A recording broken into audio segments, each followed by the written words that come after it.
복음과 십자가 교회 주일 예배 오신 여러분들을 주님의 이름으로 환영합니다. 저는 한성욱 목사입니다. 데살로니가 전서 5장 23절, 28절 성경 본문 봉독하겠습니다. 평강의 하나님이 친히 너희를 온전히 거룩하게 하시고 또 너희의 온 영과 혼과 몸이 우리 주 예수 그리스도께서 강림하실 때 흠없게 보존되기를 원하노라. 너희를 부르시는 이는 미쁘시니 그가 또한 이루시리라.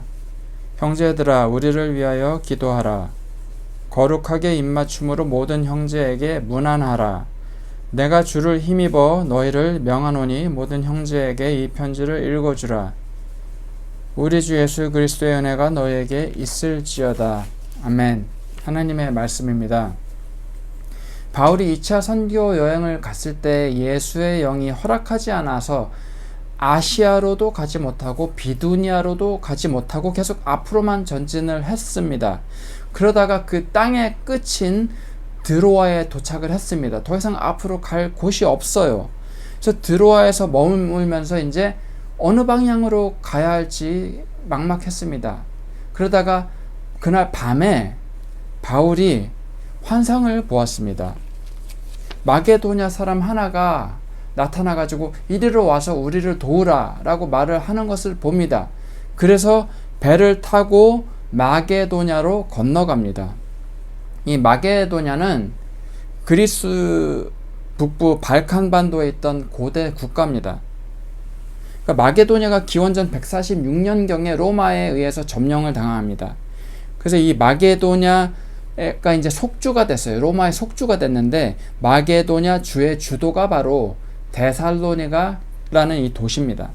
이 데살로니가는 마게도냐 내에서도 상당히 부유한 도시였습니다. 그리고 자체적으로 통용되는 화폐, 그러니까 동전을 주조를 해서 사용을 했어요. 그리고 병역의 의무가 없었습니다. 그리고 세금 감면 혜택까지 있었어요. 그리고 에게해에서 가장 아름다운 자연 항구가 있는 도시였습니다. 그리고 로마의 고속도로 중에 하나였던 에그나치아 도로와 경계선 상에 있었던 그런 도시였습니다. 그러다 보니까 사람들이 많이 몰리는 대도시였습니다. 바울은 이러한 데살로니가를 주요 거점으로 삼아서 선교 여행을 갑니다. 이 데살로니가라는 도시가 부유해서 간 것이 아니라 부유한 도시에 사람들이 많이 몰리고 복음을 많은 사람들에게 전하기 위해서 이제 데살로니가로 간 것입니다.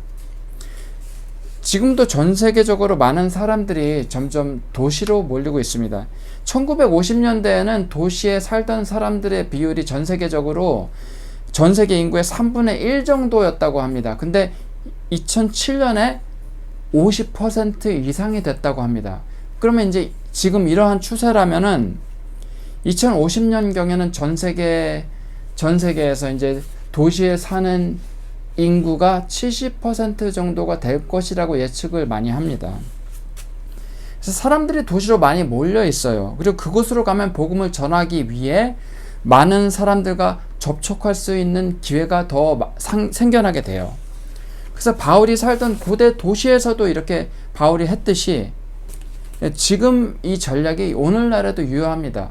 바울이 대도시로 가서 선교를 했던 것은 그 전략은 지금 현재 대도시에도 유효합니다. 그래서 바울은 두 번째 선교 여행 중에서 데살로니가 교회와 연을 맺게 됩니다. 바울은 데살로니가에서 먼저 지역 회당들에서 먼저 복음을 전했습니다. 이때 아주 적은 숫자의 유대인들 그리고 많은 숫자의 이방인들이죠. 주로 마게도냐 데살로니가 사람들이겠죠. 이방인들이 믿게 됐습니다. 이 이방인들이 바울을 만나기 이전에 이미 유대교에 관심을 가지고 있었다고 합니다. 그래서 유대인 회당으로 간 거예요. 많은 숫자의 유대인들 소수와 많은 숫자의 이방인들이. 물론 거기에는 유대인들도 많았겠죠. 하지만 그 중에서 믿은 유대인들은 적습니다.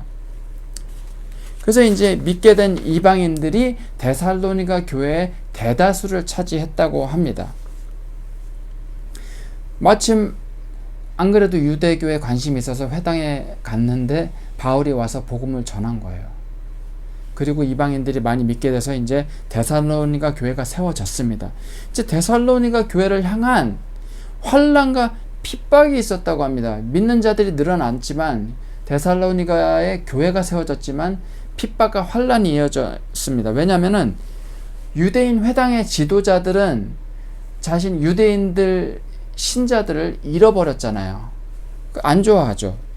그리고 데살로니가 교회 교인들 중에 소수가 유대인들이었고, 그리고 이 사람들이 유대인 회당장들은 물론이지만 같은 유대인들로부터 많은 핍박을 받았다고 합니다. 왜냐하면 유대인들의 입장에서는 기독교가 이단이었기 때문이에요. 그리고 데살로니가 교회 교인들 중 대다수가 이방인들, 즉 마게도냐 사람들이죠. 이 로마의 통치하에 있는 이 데살로니가 도시 사람들은 모두 황제 숭배를 해야 했습니다. 그래서 이 데살로니가 도시에 그 관리들이 있었습니다. 이 관리들이 데살로니가의 부유층 여성들이 예수님을 많이 믿고 교회로 가니까 굉장히 불안해했어요. 그러니까 이들이 황제 숭배를 해야 되잖아요. 근데 황제가 아닌 새로운 왕인 예수님을 모시겠다, 우리는 새로운 왕을 섬기겠다 하고 황제 숭배를 하지 않으니까 이 관리들이 좋아하지 않았습니다. 그리고 먼저는 예수님을 믿지 않는 유대인들이 이 갓 태동한 데살로니가 교회를 향해 폭동을 조장했습니다. 폭동을 조장한 것은 유대인들이 먼저예요. 이 데살로니가 교회는 외부로부터의 그 핍박과 환난을 겪고 있었습니다. 그리고 데살로니가 사람들은 황제 숭배를 함과 동시에 그들의 토착 종교를 가지고 있었습니다. 그러니까 고대 그리스의 많은 신들을 숭배했어요. 하나의 신만 숭배한 게 아니라 많은 신들을 숭배했습니다. 그 중에 대표적인 신 중에 하나가 디오니소스라는 신입니다. 이 디오니소스는 로마 시대에는 바쿠스라는 이름으로 불려졌습니다. 디오니소스, 바쿠스 많이 들어보셨죠? 이게 술의 신입니다. 술의 신. 그럼 술의 신을 숭배하는 종교 행위가 어떻겠습니까? 이 데살로니가 사람들은 디오니소스 숭배의 영향으로 이 술을 굉장히 좋아했습니다. 그리고 그들의 그 디오니소스를 섬기는 숭배 행위가 굉장히 타락했고요. 그들의 문화도 굉장히 타락했습니다. 그래서 데살로니가 교회 교인들조차도 예수님을 믿고 교회에 나와서 신앙생활을 계속 하면서도 이 이방 종교, 그리고 디오니소스 숭배, 그리고 그들의 타락한 문화의 영향에서 벗어나지를 못했어요. 디오니소스만이 아니라 다른 이방 신들도 함께 섬겼어요. 그래서 바울은 이제 예수님을 믿기 시작한 이 이방인들이, 데살로니가 교회 교인들이 그 옛날 그 타락한 생활에서 좀 더 급진적으로 변화해서 거룩하고 정결한 삶을 살기를 권면을 하는 겁니다. 이 데살로니가 전서에서요. 그래서 교회에 나가지 못하게 핍박을 하고 교회가 아닌 데서 즐거움을 찾게 하려고 세상의 쾌락으로 유혹을 하는 모든 것을 겪었던 곳이 바로 이 데살로니가 교회입니다. 핍박과 유혹이 동시에 있었어요. 그러니까 교회 나가지 못하게 핍박을 하면서 한편으로는 달콤한 세상의 유혹으로 교회 가지 말라고 유혹을 해요. 이게 한쪽에서는 막 때리면서 한쪽에서는 너네 교회 안 가면은 이렇게 달콤한 즐거움도 누릴 수 있다면서 유혹을 하는 거예요. 이게 자, 핍박과 유혹 보통은 하나만 있어요. 근데 핍박도 하고 한쪽에서도 유혹까지 있어요. 이거 누가 버틸 수가 있습니까? 데살로니가 교회 교인들의 신앙이 참 대단한 겁니다. 핍박과 유혹이 한꺼번에 있는 경우가 흔하지가 않아요. 보통 핍박이 있은 후에 핍박이 없어지면 유혹이 생겨나거든요. 근데 이때는 데살로니가 사람들은 핍박과 유혹이 동시에 있었어요. 그래서 바울이 23절에서 이렇게 말을 합니다. 평강의 하나님이 너희를 온전히 거룩하게 하시고라고 말을 합니다. 이 온전히 거룩하게 하신다고 할 때 이 온전이라는 단어가 헬라어잖아요. 그리스어 이 원어인데, 이 온전히라는 단어는 신약 성경에서 오직 여기에만 쓰였습니다. 그리고 그 외에 쓰여진 경우는 신약 성경에서 없고 오히려 바울 서신에서조차도 이 온전이라는 단어를 바울은 사용하지 않았어요. 신약 성경에서는 물론이고 바울 서신에서도 이 온전이라는 단어는 여기서만 쓰였고 그리스 문학에서 쓰여진 때가 있습니다. 이 아리스토텔레스가 완전한 세금의 감면이라는 표현을 할 때 쓰여졌습니다. 그래서 이 마게도냐가 그리스의 고대 왕국이거든요. 데살로니가 사람들이 그리스 문학에 익숙한 거를 바울은 알았어요. 그렇기 때문에 이 온전하다라는 단어를 사용해서 자신이 하는 말의 이해도를 높이려고 했습니다. 청중이 이해하는 단어를, 청중에게 익숙한 단어를 사용해서 청중의 이해도를 높이려고 했어요. 청중의 상황에 맞추어서 자신의 지식을 적절하게 사용했던 바울입니다. 자, 그래서 세상의 타락한 문화로부터 우리를 온전히 깨끗하게 거룩하게 할 수 있는 것은 오직 하나님의 말씀의 능력입니다. 오직 하나님께서만이 온전히 거룩하게 하실 수 있습니다. 데살로니가 교회에 있었던 세 가지 이슈에 대해 권면하기 위해서 바울이 데살로니가 전서를 적었습니다. 외부의 핍박, 타락한 종교 생활, 그리고 마지막에 예수님의 재림에 대한 이슈입니다. 바울은 예수님께서 다시 오실 것에 대해 강조합니다. 데살로니가 교인들은 궁금했어요. 예수님께서 하늘로 올라가신 후로 다시 오시겠다고 하시는데 다시 오실 때 이미 죽어서 무덤에 있는 그리스도인들은 어떻게 되냐고 그거에 대해서 굉장히 궁금해했습니다. 그래서 바울은 이미 죽어있는 무덤에 있는 기독교인들은 잠들어 있는 거다라고 말을 합니다. 그리고 예수님께서 지금 다시 오시면 먼저 무덤에 잠들어 있는 자들, 즉 그리스도 안에서 죽은 자들이라고 표현하는데 그리스도 안에서 죽은 자들은 그들이 먼저 부활하고 우리 살아남은 자들도 예수님께서 다시 오실 때 그들과 함께 공중으로 끌어올려져서 예수님을 맞이한다 이렇게 말을 합니다. 데살로니가전서 4장 13절에서 17절 말씀입니다. 형제들아 자는 자들에 관하여는 너희가 알지 못함을 우리가 원하지 아니하노니 이는 소망 없는 다른 이와 같이 슬퍼하지 않게 하려 함이라. 우리가 예수께서 죽으셨다가 다시 살아나심을 믿을진대 이와 같이 예수 안에서 자는 자들도 하나님이 그와 함께 데리고 오시리라. 우리가 주의 말씀으로 너희에게 이것을 말하노니 주께서 강림하실 때까지 우리 살아남아 있는 자도 자는 자보다 결코 앞서지 못하리라. 주께서 호령과 천사장의 소리와 하나님의 나팔 소리로 친히 하늘로부터 강림하시리니 그리스도 안에서 죽은 자들이 먼저 일어나고 그 후에 우리 살아남은 자들도 그들과 함께 구름 속으로 끌어올려 공중에서 주를 영접하게 하시리니 그리하여 우리가 항상 주와 함께 있으리라. 아멘. 이렇게 세상의 핍박, 세상의 유혹, 예수님의 재림, 이 세 가지 이슈에 대해서 권면하는 것이 데살로니가 전서의 내용입니다. 그리고 오늘 본문인 5장 23절에서 28절 말씀은 데살로니가 전서의 마지막 부분입니다. 데살로니가 전서는 데살로니가 교회 교인들에게 보내는 서신, 그러니까 즉 편지였습니다. 이 고대 시대에 바울이 살았던 시대에는 편지를 쓸 때 유행했던 형식이 있습니다. 그게 뭐냐면 5장 23절에서 28절이 마지막인데 편지의 마지막에 편지 전체의 요약을 덧붙이는 겁니다. 마지막에. 그래서 이 바울이 데살로니가 교회의 이 세 가지 이슈에 대해서 데살로니가 전서에 전체적으로 말을 한 것이, 권면한 것이 23절 이 한 절에 모두 요약이 되어 있습니다. 23절을 제가 봉독하겠습니다. 평강의 하나님이 친히 너희를 온전히 거룩하게 하시고 또 너희의 온 영과 혼과 몸이 우리 주 예수 그리스도께서 강림하실 때에 흠없게 보존되기를 원하노라.